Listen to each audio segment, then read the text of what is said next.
భాగస్వామ్యంతో future university అందిస్తున్న ఈ అద్భుత కోర్స్ కేవలం 180 మందికి మాత్రమే లభించే అరుదైన అవకాశం. ఐ డ్రీమ్ చూస్తున్న ప్రేక్షకులందరికీ నమస్కారం. ఈరోజు మనతో పాటు వేద పండితులు, ప్రముఖ ఆధ్యాత్మికవేత్త శనగల నాగరాజ్ శర్మ గారు మనతో పాటు ఉన్నారు. మాట్లాడదాం. నమస్కారం గురుగారు. నమస్తే అండి. జై శ్రీరామ్. గురుగారు, చాలా మంది ఆధ్యాత్మిక భావంతో దేవుని ఫోటోలు చాలా రకాలుగా పెడుతూ ఉంటారు, ఎక్కువ పెడుతూ ఉంటారు. మనం దేవుని ఫోటోలను ఇంట్లో ఎంతవరకు ఉంచవచ్చు? పూజ గదిలో కావచ్చు, మన లివింగ్ హాల్లో కావచ్చు. మనకి పూజా గదిలో ఉండడం ఉత్తమం.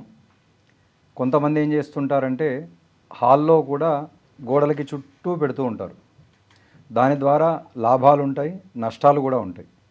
లాభాలు ఏంటి అంటే ఇల్లంతా కూడా ఎటువంటి నెగిటివ్ ఎనర్జీ ఇవి రాకుండా పాజిటివ్ వైబ్రేషన్స్తో ఉంటుంది. మనకు అక్కడ కూర్చున్నప్పుడు కూడా ఎక్కడ చూసినా కూడా దేవతలు కనపడడం ద్వారా ఏమవుతుంది అంటే ఓహో మనం ఈ పని చేయకూడదు, ఇలా ఉండాలి, ఇలా ఆలోచన చేయకూడదు అనేటువంటి బుద్ధిని మనది మనంగా ఏర్పాటు చేసుకోవడానికి ఒక అవకాశం ఉంటుంది.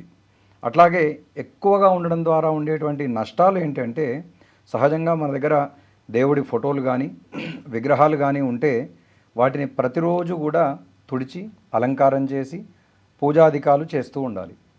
అన్నీ చేయడం ద్వారా మనము ప్రతిరోజు కూడా అర్చన చేయడానికి, పూజించడానికి, అలంకారం చేయడానికి మనకు శక్తి సరిపోదు.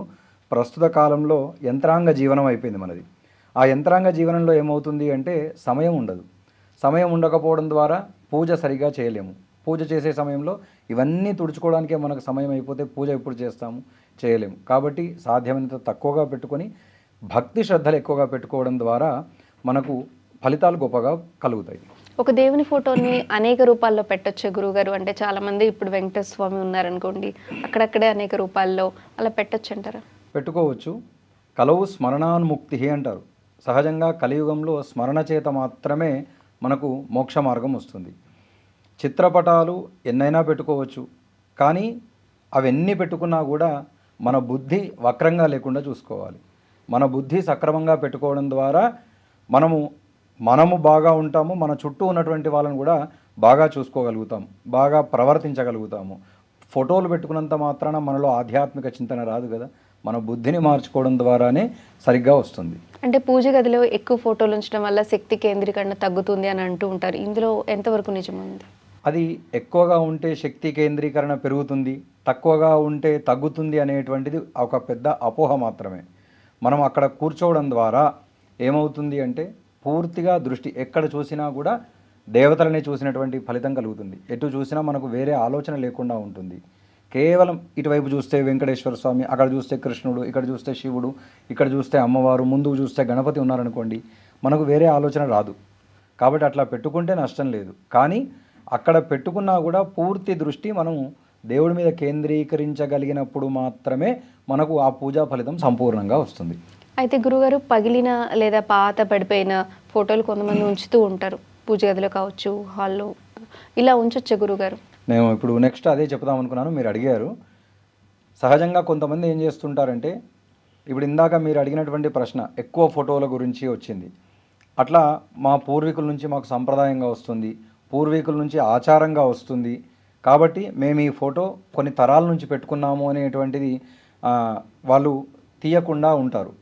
అదొక సెంటిమెంట్గా వాళ్ళు ఇదవుతూ ఉంటారు.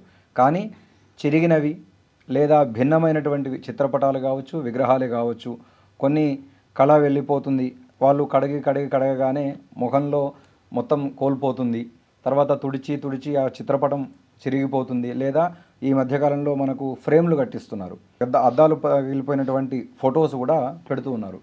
అట్లాంటివి ఉండడం ఇబ్బందికరమైనటువంటివి. అట్లా జరిగితే ఏం చేయాలంటే వాటిని తీసుకెళ్ళిపోయి జీవనదిలో కలిపేసి రావాలి.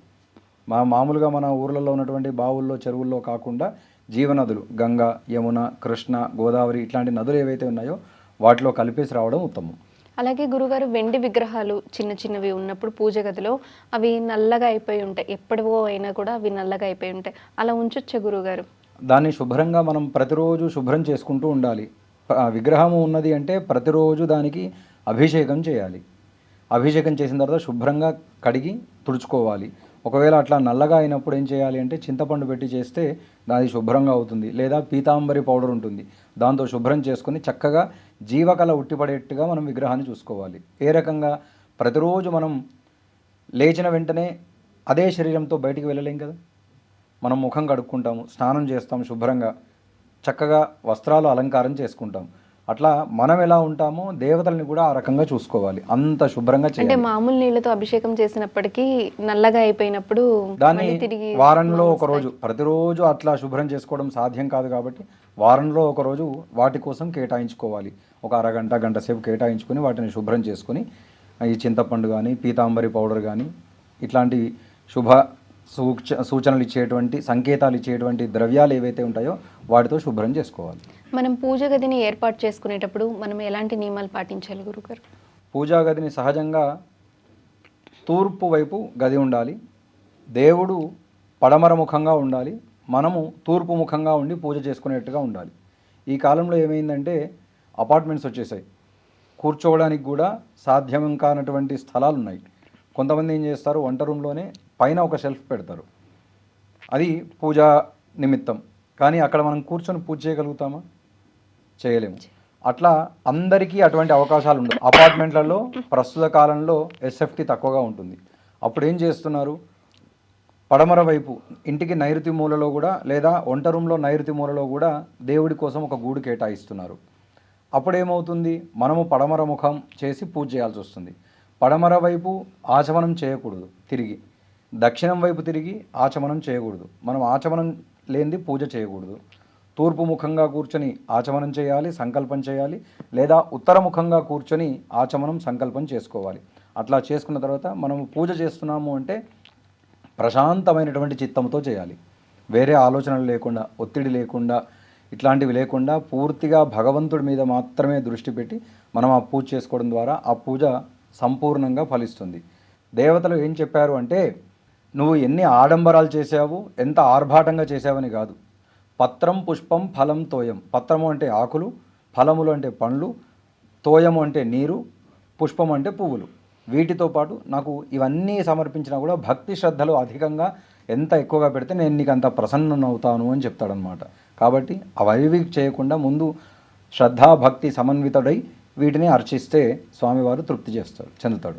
అలాగే గురుగారు, పూజ గదిని ఏర్పాటు చేసేటప్పుడు చాలామంది ప్రతిరోజు అలంకరణ కోసం తాజా పువ్వుల్ని పెట్టలేరు కాబట్టి ప్లాస్టిక్ పువ్వులు ఇవన్నీ డెకరేషన్ కోసం పెడుతూ ఉంటారు. ఇలా పెట్టొచ్చా గురుగారు? అది మహాదోషపూరితమైనటువంటిది.